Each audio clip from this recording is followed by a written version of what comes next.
Despite an increasingly tense relationship, the US and China agreed Saturday to work together to tackle global climate change, including by raising ambition for emissions cuts during the 2020s, a key goal of the Biden administration.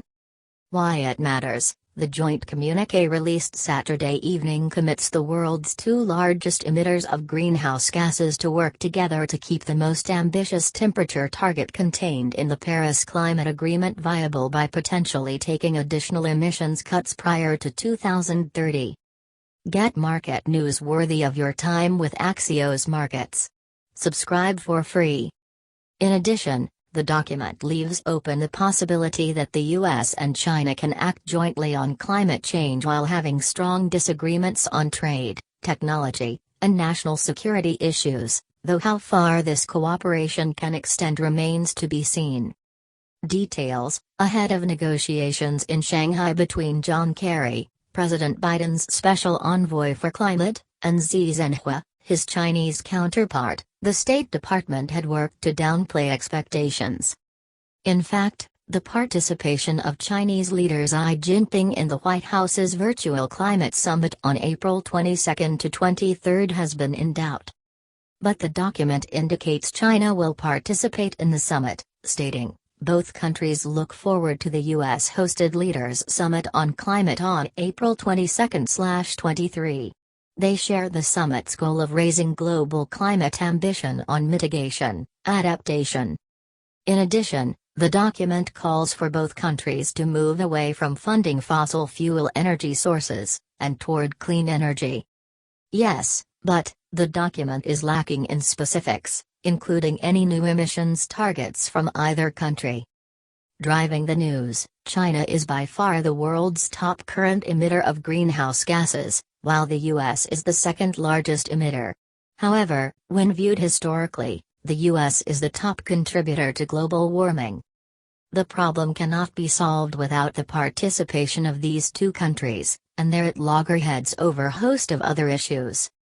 The big picture, meanwhile, the world is well off track to meeting the goals of the Paris Agreement, which calls for keeping global warming to well below 2 degrees Celsius, or 3.6 degrees Fahrenheit, and trying to limit it to 1.5 degrees Celsius, or 2.7 degrees Fahrenheit, relative to the pre-industrial era. Warming beyond these levels raises the odds of potentially catastrophic impacts, scientists warn. Currently, the world is on track to warm by more than 3 degrees Celsius, or 5.4 degrees Fahrenheit, by 2100. In order to meet the Paris targets, studies show, the world must begin slashing emissions prior to 2030. Of note, China is a major user of coal-fired power plants, and there have been concerns that it has been taking a fossil fuel-intensive approach to its Belt and Road Initiative involving many developing nations. What they're saying, Olden Meyer, a senior associate with the climate think tank HEG, told Axios that the joint statement seems generally very positive, but also notes many details remain to be worked out. It's probably a very negotiated text, but it committed China in a sense to taking actions in the 2020s, which is the question people have been having since President Xi's 2060 net zero commitment last September. What will China do to accelerate action in this decade toward that net zero goal, he said. Li Xiao, policy officer with Greenpeace East Asia, told Axios that the joint statement highlights the unequivocal commitment of both the US and China to work together in addressing the climate crisis. It is a firm step towards cooperation amid great geopolitical challenges. The difficult meetings in Shanghai bore fruit. Let that move the politics closer to where science requires us to be. Catch up fast. Prior to the successful negotiation of the Paris Agreement in 2015, the U.S. struck a bilateral agreement with China to address emissions, paving the way for a more united front at the actual summit.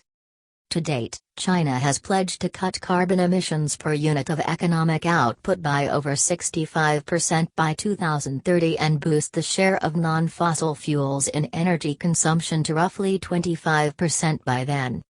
It also aims to be carbon neutral by 2060 and have its emissions peak before 2030. The intrigue, Kerry's visit, and the participation of Xi, who had been his counterpart in 2015 as well, demonstrated that the US was trying to return to that formula. Context: much has changed since Paris was signed.